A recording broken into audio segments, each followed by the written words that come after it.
Assalamualaikum warahmatullahi wabarakatuh. Pada pertemuan kali ini saya akan menjelaskan tentang pengantar pemrograman C++ menggunakan aplikasi Dev C++. Jadi dalam pengantar yang pertama ini kita akan mengenal beberapa hal yang dianggap penting ketika Anda ingin memulai bahasa pemrograman C++. Beberapa hal yang harus Anda ketahui. Yang pertama ialah bahasa pemrograman C++ merupakan salah satu bahasa pemrograman yang sudah tua. Jadi, selain C, C++, Pascal, Basic, dan lain-lain, merupakan contoh-contoh bahasa pemrograman yang tergolong sudah tua. Tapi kalau untuk C++ sendiri, sampai saat ini memang banyak sekali programmer yang masih menggunakan bahasa pemrograman C++ untuk membuat suatu aplikasi. Di antaranya adalah contohnya yang masih menggunakan pemrograman C++ seperti LinkedIn, Facebook, Evernote, Microsoft, and Opera. Bahasa pemrograman C++ ini diciptakan pada awal tahun 80-an oleh Jan Storstop di AT&T Bell Laboratories. Bahasa C++ ini dikembangkan untuk mendukung pemrograman yang berbasis atau berorientasi OOP dan tidak dimiliki oleh bahasa sebelumnya, yaitu bahasa C. Sehingga Anda mungkin tahu kalau bahasa C++ merupakan pembaruan atau peningkatan dari bahasa C. Karena belakang C itu ada C++, artinya memang intinya perbaikan dari bahasa C. Walaupun kalau kita lihat dari segi coding agak berbeda sedikit antara Anda memprogram menggunakan bahasa C atau menggunakan bahasa C++. Pengelompokan tingkat bahasa ini secara umum dibagi dua. Yang pertama adalah bahasa tingkat tinggi dan yang kedua adalah bahasa tingkat rendah. Bahasa tingkat tinggi ini lebih ke arah pemahaman manusia. Contohnya misalkan C, C++, Pascal, Basic, VB, Android, Python, dan lain-lain ya. Jadi kalau misalkan Anda mempelajari bahasa pemrograman tingkat tinggi, biasanya codingnya itu mudah dimengerti oleh si pemrogram atau mendekati bahasa manusia. Namun ketika kita bicara tentang bahasa tingkat rendah, ini bahasa pemrograman yang dimana codingnya ini sulit untuk dipahami oleh manusia karena mendekati bahasa mesin. Contohnya misalkan assembler ya. Jadi assembler itu salah satu contoh bahasa pemrograman tingkat rendah. Untuk pemrograman C++ ini kita menggunakan Dev C++. Dev C++ ini sifatnya free karena open source dan Anda bisa mendownload melalui lamannya langsung. Yang pertama harus Anda ketahui yaitu struktur bahasa C++. Jadi secara umum struktur dasar C++ itu ada yang disebut sebagai header. Header itu yang ini ya, include, kemudian IOStream. IOStream-nya merupakan headernya. Kemudian yang di dalam sini ya, yang di dalam kurung kurawal buka dan diakhiri dengan kurung kurawal tutup ya, di atas return itu merupakan isi program ya. Kemudian ada yang disebut sebagai komentar dalam C++. Komentar dalam C++ ini ada dua macam, nanti kita masuk ke penjelasan. Jadi ada komentar untuk satu baris, kemudian ada komentar untuk lebih dari satu baris. Jadi misalkan 2 baris, 3 baris, dan seterusnya. Ini contoh untuk komentar lebih dari satu baris ya, karena di sini ada 2 baris. Baik, kita masuk ke komentar. Jadi komentar untuk 2 baris, penulisannya menggunakan tanda slash bintang, kemudian komentarnya diakhiri dengan bintang slash ditutupnya. Komentar ini digunakan untuk menuliskan komentar lebih dari satu baris, sedangkan untuk satu baris, komentar yang satu baris hanya menggunakan tanda slash 2 kali ya. Jadi slash 2 kali baru komentarnya. Yang harus Anda ketahui bahwa ketika Anda menuliskan komentar dalam bahasa C++, tulisan yang dijadikan sebagai komentar ini tidak akan di-running oleh Dev C++-nya. Ya, jadi biasanya komentar ini memang digunakan untuk, hal-hal tertentu seperti misalkan menjelaskan baris kode program. Ya, jadi tidak akan di-running oleh dev C++-nya atau, compiler pemrograman C++-nya, compiler, C++-nya. Contoh komentar di sini, kalau misalkan Anda lihat di sini kan ada, contoh potongan kode program. Nah, kemudian Anda bisa lihat di sini bahwa kalau Anda menuliskan komentar lebih dari satu baris, maka Anda menuliskannya dengan tanda slash bintang, kemudian komentar yang Anda mau tulis apa, ini lebih dari satu baris ya, karena di sini ada 2 baris, kemudian diakhiri dengan bintang slash. Ini untuk yang 2 baris atau lebih dari satu baris ya. Boleh 2 baris, 3 baris dan seterusnya. Jadi sebanyak n kali n baris maksudnya ya, sebanyak n baris Anda bisa ulang. Kemudian kalau yang untuk satu baris dia hanya menggunakan slash 2 kali dan kemudian komentarnya dan tidak ada penutupnya ya. Nah, untuk komentar yang pertama dan kedua ini tidak akan di-running oleh kode program. Jadi biasanya memang untuk menjelaskan program yang mau Anda buat atau misalkan kode baris program gitu biasanya menggunakan komentar di dalamnya. Kemudian kita masuk ke header dalam C++. Sebenarnya kalau kita bicara header ini ada banyak sekali contoh-contoh header yang biasanya digunakan dalam C++. Tapi yang wajib muncul adalah IOStream ya. Jadi IOStream ini biasanya memang dicantumkan di awal sekali penulisan kode program C++. Untuk penjelasan tentang fungsi heading, jadi kenapa harus menggunakan heading? Jadi kita kan butuh library ya. Nah, library yang dimasukkan itu kan ada beberapa coding yang membutuhkan library khusus. Contoh misalkan kalau Anda ingin menggunakan perintah-perintah matematik, maka Anda perlu sekali memasukkan atau mencantumkan header math di dalam C++-nya. Tapi kalau Anda hanya menggunakan cin atau cout, Anda cukup mencantumkan atau melampirkan heading IOStream saja. Ya, untuk penulisan IOStream ada 2 macam, tapi kalau untuk di dev C++ sendiri ini di belakangnya ada .h-nya ini bisa dihilangkan ya. Jadi biasanya hanya seperti ini saja. Nah, sebenarnya penulisan untuk header ini tergantung compiler C++-nya. Jadi ada beberapa compiler yang harus mencantumkan .h di belakang headernya. Ya, jadi sebenarnya kenapa harus menggunakan .h? Ini sebenarnya untuk mencantumkan bahwa IOStream ini merupakan salah satu header gitu yang digunakan ya. Nah, sebelum menuliskan header, ini jangan lupa Anda mengawali dengan simbol crash. Ya, jadi sebelum menulis header, Anda awali dulu dengan tanda crash sebelumnya. Simbol crash ini merupakan prosesor direktif, yaitu perintah yang diberikan kepada compiler untuk melakukan definisi, memasukkan file library, dan lain-lain. Ya. Nah, IOStream ini seperti yang saya tadi bilang bahwa dibutuhkan ketika Anda mau menggunakan perintah cout atau cin pada kode program C++ ya, di mana perintah cout dan cin ini berada dalam library IOStream sehingga header IOStream mesti masuk ke dalam kode program yang Anda ketik. Kemudian lanjut kita masuk ke identifier. Jadi ada beberapa yang harus Anda ketahui. Jadi identifier itu pengenal ya. Jadi kan compiler itu tidak seperti manusia, mudah sekali untuk mengenali suatu hal ya. Sehingga kita harus buat dulu pengenal-pengenal agar compiler dapat mengenalinya. Yang pertama adalah konstanta. Konstanta ini biasanya kan nilainya statis ya atau tetap atau konstan, jadi tidak dapat dirubah-rubah lagi. Contoh penggunaannya pada apa? Misalkan Anda ingin menghitung luas lingkaran. Rumus luas lingkaran kan ada pi.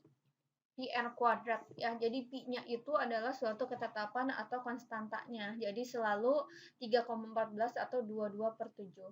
Ya, jadi kalau Anda mau membuat aplikasi untuk menghitung luas, maka pi itu lebih baik Anda buat ke dalam bentuk konstanta.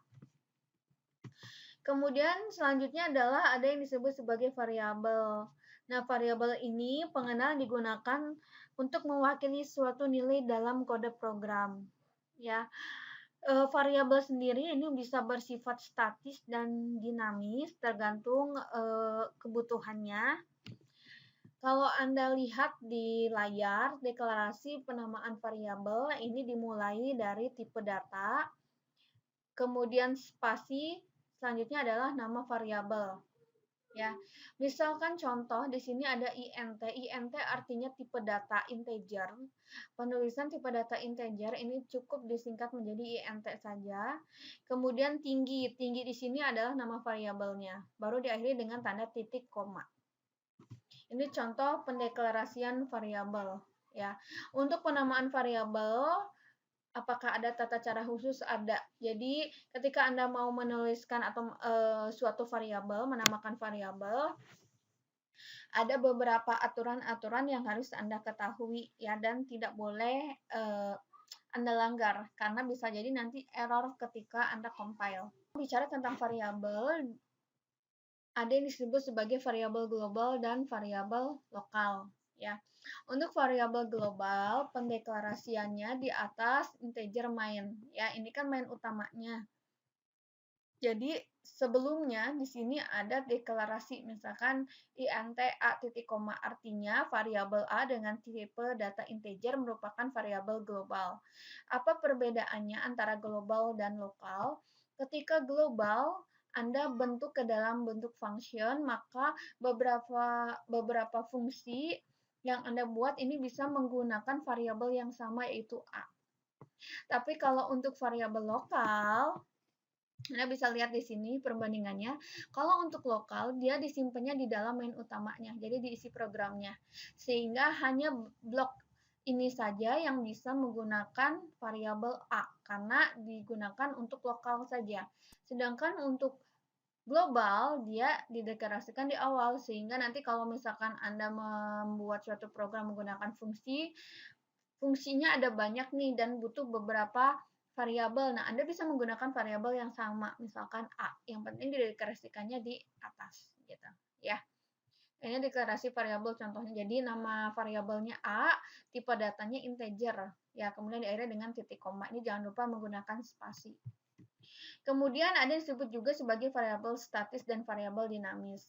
Seperti namanya, variabel statis berarti variabel yang nilainya tidak dapat dirubah-rubah lagi. Ya, jadi sudah tetap. Sedangkan dinamis berarti variabel yang nilainya masih berubah-ubah, bisa berubah-ubah ya. Biasanya untuk variabel statis kita berikan penugasan langsung. Misalkan di sini Anda bisa lihat nama variabelnya A ini diberikan nilai 10. Jadi ditugaskan bahwa variabel A dengan nilai 10 dan tipe datanya integer. Ya. Kemudian kode baris selanjutnya yaitu memanggil nilai A-nya. Untuk penamaan pemanggilan di sini harus sama dengan Anda pendeklarasian variabel. Kalau Anda mendeklarasikannya menggunakan A besar, berarti pemanggilannya harus A besar juga. Ya, karena di C++ ini berlaku case sensitif, artinya penggunaan huruf besar dan huruf kecil itu berbeda artinya. Beda dengan ketika Anda menuliskan kode program dalam Pascal, jadi tidak berlaku case sensitif, sehingga huruf besar dan huruf kecil itu dianggap sama. Ya, tapi khusus untuk Dev C++ ini beda ya, dia berlaku case sensitif. Jadi kalau Anda menuliskan di sini A besar, di sini manggilnya A kecil, ini akan muncul nilai A-nya gitu ya. Kemudian ini disebut sebagai variabel dinamis. Variabel dinamis ini biasanya membutuhkan inputan pengguna, inputan user. Maka Anda bisa lihat di sini, ketika dibuat ke dalam variabel dinamis, ini cukup pendeklarasinya seperti ini saja, integer atau disingkat sebagai int, kemudian nama variabelnya A. dan selalu membutuhkan inputan, sehingga nanti di sini minta inputan dulu, input nilai A-nya berapa. Baru di sini dibaca nilai A-nya, baru ditampilkan ulang nilai A-nya. Berbeda dengan yang tadi gitu ya. Jadi ketika Anda misalkan mau input nilai A-nya 10, ini akan terbaca di sini 10. Anda mau input nilai A-nya 20, maka akan terbaca juga di sini 20 dan seterusnya. Kemudian kita masuk ke aturan tipe data dan perintah dasar. Dalam penulisan variabel, seperti yang saya katakan tadi, bahwa ada beberapa aturan yang tidak boleh Anda langgar. Yang pertama adalah variabel ini bisa terdiri dari kombinasi antara huruf dan angka, ya, di mana penulisannya harus dimulai dengan huruf dulu kemudian angka. Jadi tidak boleh Anda menuliskan angka dulu baru huruf, ya, itu nanti akan error. Kemudian yang kedua, menamakan variabel ini tidak boleh mengandung spasi atau simbol-simbol simbol-simbol khusus. Misalkan Anda mau menamakan panjang segitiga. Nah, untuk variabel panjang segitiga, Anda tidak boleh menuliskan panjang spasi segitiga. Tapi Anda bisa menuliskan langsung panjang segitiga tanpa spasi atau panjang underscore segitiga. Jadi, tanda spasi ini bisa diganti menggunakan underscore. Kemudian panjang penamaan variabel ini sebenarnya hanya 32 karakter pertama. Jadi sebenarnya kalau Anda mau panjang-panjang nama variabelnya boleh saja. Hanya penamaan yang akan diambil, yang akan terbaca ini hanya 32 karakter pertama. Dan saran saya sebenarnya kalau misalkan Anda mau menuliskan variabel, penamaan variabel dipilih yang paling mudah diingat dan tidak perlu panjang-panjang. Jadi kalau misalkan Anda mau buat program sederhana, misalkan luas segitiga kan rumusnya setengah alas kali tinggi. Misalkan Anda mau bikin variabel A untuk alas, T untuk tinggi, dan L untuk luas, itu boleh. Ya, jadi tidak perlu lengkap, misalkan variabelnya namanya alas, tinggi, luas, seperti itu tidak perlu supaya, tapi Anda boleh menggunakan inisial-inisial lain, yang penting Anda mengerti dan ingat nama variabelnya. Kemudian kita masuk ke tipe data dalam C++, jadi sebenarnya ada banyak sekali ya, ini hanya beberapa aja. Contohnya adalah char. Char ini untuk karakter, jadi satu huruf. Kemudian integer untuk bilangan bulat. Long itu lebih jangkauannya lebih luas ya dibanding dengan integer. Jadi kalau misalkan Anda menggunakan tipe data long, ini jangkauan range-nya lebih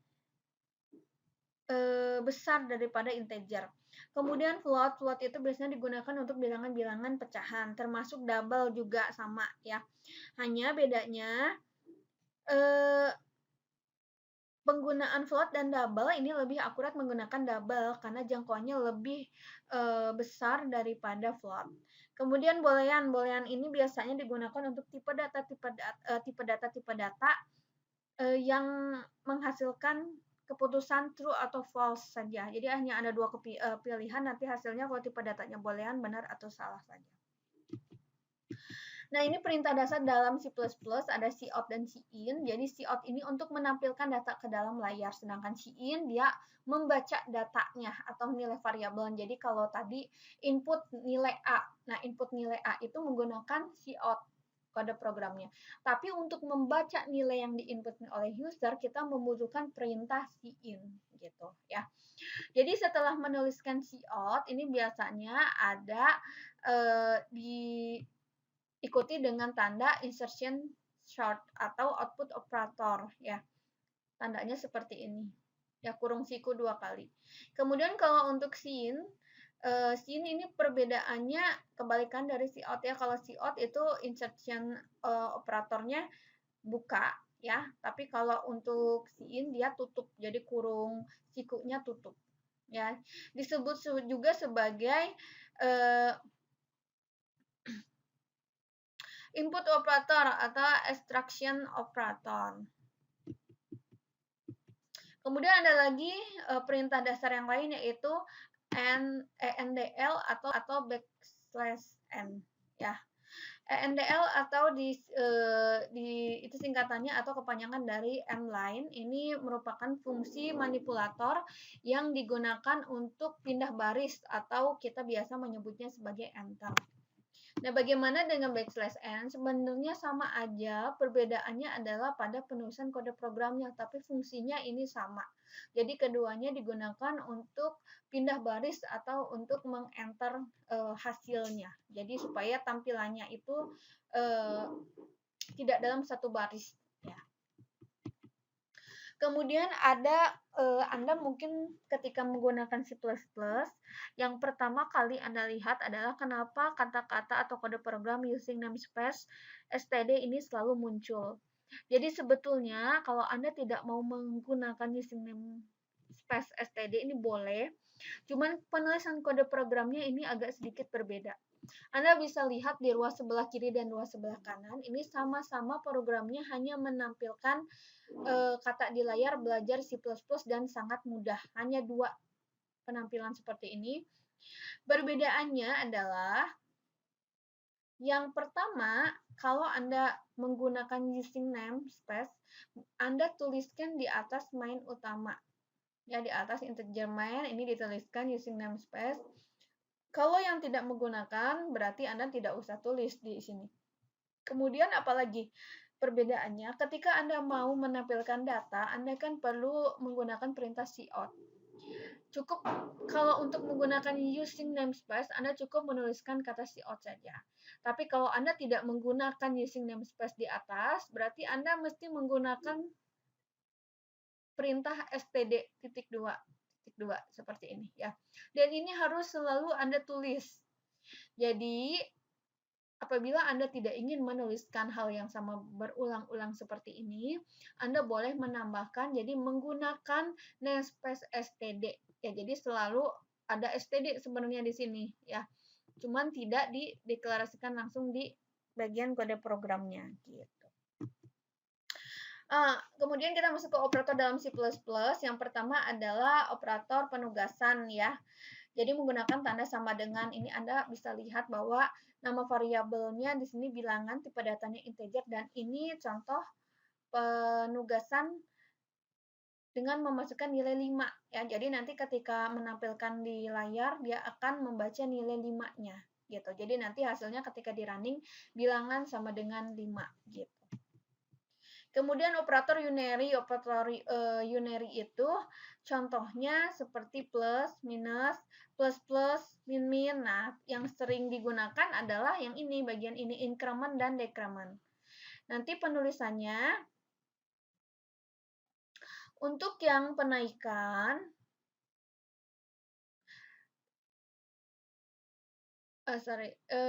increment ini untuk penaikan, decrement untuk penurunan ya. Jadi untuk yang awal ini, jadi kita menulisnya menambahkan 1. Ya, jadi kalau misalkan Anda lihat di sini nilai A-nya 5, berarti nanti ketika menggunakan plus A, berarti nilai A-nya menjadi 6. Jadi menambahkan satu angka gitu ya. Maksudnya satu angka tuh 5 tambah 1 gitu, artinya sama dengan seperti itu. Kalau min A atau decrement berarti artinya pengurangan minus 1. Jadi 5 dikurangi 1, 4. Berarti nanti nilai A-nya ini menjadi 4 memanggilnya. Ya.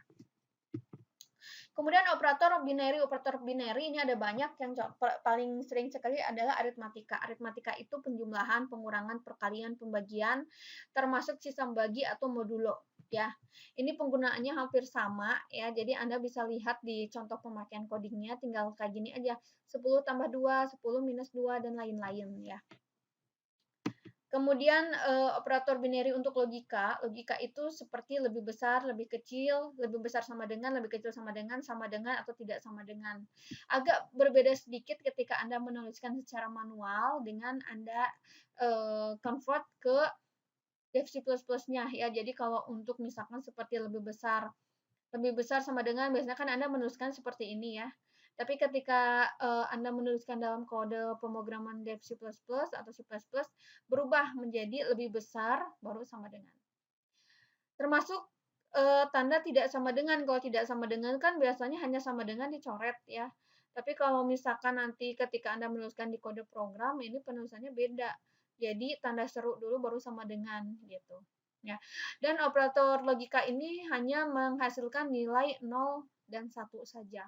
Karena logika ini kan hanya ada dua jawaban, true atau false, benar atau salah ya. Jadi hanya ada dua kemungkinan saja, tidak mungkin lebih. Nah, selain itu ada yang disebut sebagai operator bitwise. Bitwise itu seperti operator logik AND, OR, XOR, NOT, kemudian shift right dan shift left ya. Ini jarang sekali sih sebetulnya digunakan ya, tapi Anda nanti bisa coba dan hasilnya seperti. Baik, saya pikir sampai sini dulu saja penjelasan saya tentang pengantar yang kedua untuk pemrograman C++ menggunakan Dev C++. Saya minta Anda install dulu Dev C++-nya sehingga kita ketika masuk ke materi selanjutnya Anda sudah siap semuanya. Saya cukup sekian, terima kasih. Wassalamualaikum warahmatullahi wabarakatuh.